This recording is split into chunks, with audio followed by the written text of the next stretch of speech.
All right, continuing on with 3.3. We just talked about derivatives for the last 2 or 3 weeks. We're going to talk about anti-derivatives now. All right, so, oh no, I have derivatives, but what were the original functions? What were the functions that gave me these derivatives? All right, so let's do a few. Here I give you f prime of x equals 3x squared. Pause the video and see if you can think about this. What function would have given you a derivative of 3x squared? So hopefully you thought about that for a second. And what most students come up with, or at least a reasonable number of them, will come up with this, x cubed. All right, and they'll come up with x cubed, and then I will say something like, well, yeah, but what about this? That one seems fine. You derive it, you will get back to 3x squared. What about this? X cubed plus 4. What about x cubed plus 17, or x cubed minus pi? Remember, if you were to derive these, when you take the derivative of them, you will be deriving a constant right here. And so you would get 3x squared plus 0 in both of these situations. So turns out that when you take an antiderivative, when you're given a derivative and you work back to the original function, you can get pretty close, but you don't know if the original function had a constant or not. Okay, so you have to add a plus c denoting a constant. You might say, well, what if it's a negative number? It's like, that's fine. Then c is a negative number. It would be plus a negative number then. Okay, so if we have so that's how we'd find the antiderivative of 3x squared. All right, so again, I'm going to give you another one. You should give this a try. I've got the derivative. I want to know what the function is. All right, so here's our derivative, 9x squared plus 2x minus 1. What's the original function? Okay, well, you can probably reason your way backwards on some of these. Okay, so let's leave this one alone for now. This one, though, that one looks like a lot like it came from x squared, right? Derivative of x squared would be 2x. About 1. Well, if you think on that for a second, and you should, you might figure out that it came from x. Okay, so x to the 1 power would be times by 1. Subtracting from the power would be 0. So in other words, the derivative of negative x is just negative 1. And then there's some constant out here.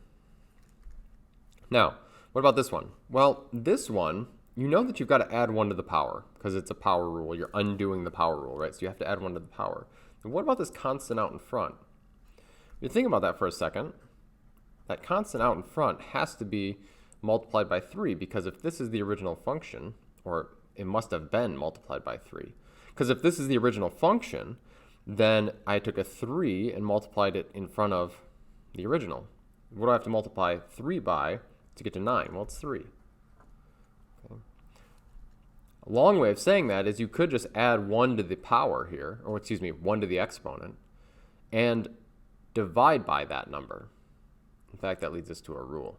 Okay, so if we add 1 to the power and get 3 and divide by it, we get 3x cubed. So here is our rule. No, I don't want to show you the rule yet. I'm going to show you the rule in just a second. I want to talk about notation first. Okay, we have a symbol to indicate that you should take the antiderivative. Okay, these symbols right now are not going to make any sense, and all I want them to do is trigger in your mind, take the antiderivative of the function. Okay, so let me show you what that is. The symbols, this is a long S, okay, and then inside of these parentheses I'm going to put the function. So 6x to the 4th minus 3x plus 4, and then we put dx out here. Now, all this means for you right now is that you're going to take the antiderivative of this. Okay, in other words, you want to figure out which function yields this piece inside. I promise you we will eventually talk about what these symbols mean. They have a lot of meaning, and it is related to derivatives in some way.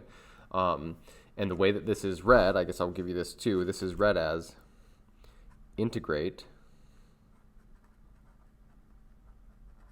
f of x with respect to x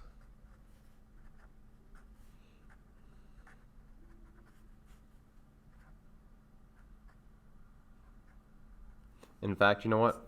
forget that. Let's just say anti-differentiate. Those mean sort of the same thing for our purposes. So just write, this means anti-differentiate f of x, this piece right here being f of x with respect to x, okay? So, you know, that notation can be confusing at first. Try to just get by it. Here's the rule. The rule is this. If we want to anti-derive x to the n with respect to x, okay, so if I want to, again, this is what I'm trying to anti-derive right here. Okay, if I want to anti-derive that, what I do is I add 1 to the power. So I'll go x to the n plus 1, and then I divide by that power. Exponent, excuse me. Add 1 to the exponent and then divide by the exponent. So I get that. And then I always have to add this constant here. It is critical that you add the constant.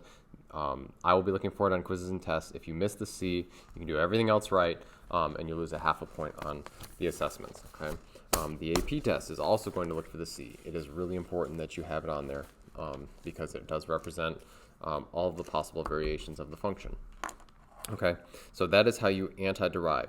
In the next video, in part 2 of section 3.3, we will talk about deriving products and deriving quotients, and we'll get into some other aspects of, and we'll also talk about higher order derivatives. Okay, so, but I think that is good for this video on antiderivatives.